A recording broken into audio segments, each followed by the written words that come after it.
L'acte est symbolique, mais aura autant d'impact dans les hôpitaux. Le représentant de l'Organisation mondiale de la santé en République du Congo a procédé ce 28 décembre à la remise d'un important lot de matériel au ministère de la Santé et de la Population.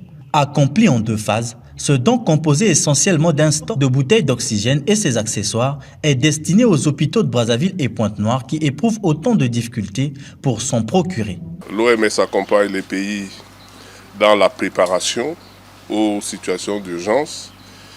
Au niveau des hôpitaux, la disponibilité en oxygène pour des maladies, notamment respiratoires, est très importante.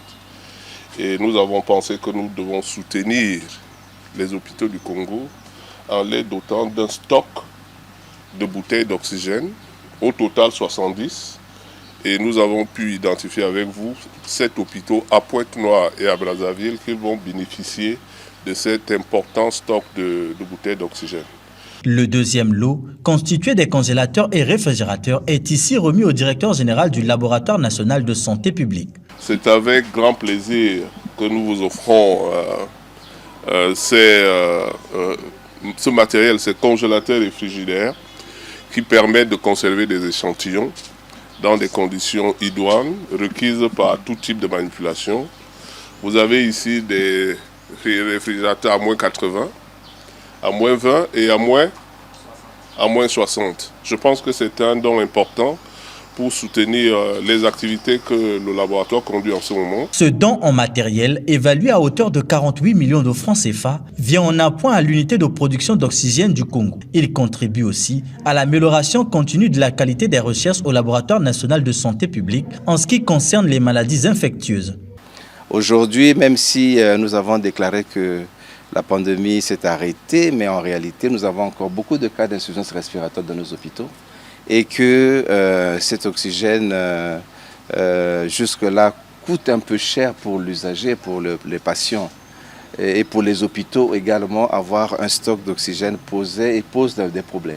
Je crois qu'aujourd'hui, s'ils ont un stock, ils ont des bouteilles à leur disposition, avec ce qui se passe au CHU, puisqu'on a ouvert une unité de fabrication d'oxygène, de production d'oxygène, nous osons espérer que désormais, nos hôpitaux, aussi bien à Brazzaville qu'à Pointe-Noire, pourront se ravitailler à bon prix, ce sera bien pour le bien des malades. C'est un don important qui vient également conforter le programme, n'est-ce pas, que nous avons mis, n'est-ce pas, en place au laboratoire national. Cet équipement va effectivement nous permettre de conserver des échantillons dans d'excellentes conditions, parce que vous l'avez dit, c'est des congélateurs qui peuvent faire descendre la température jusqu'à moins 80 degrés Celsius, mais aussi tout ce qui est appareillage, n'est-ce pas, de connectivité. C'est ça.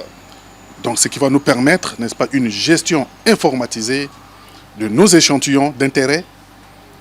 Et ça va également nous permettre donc de constituer ce que nous appelons une mini biobank.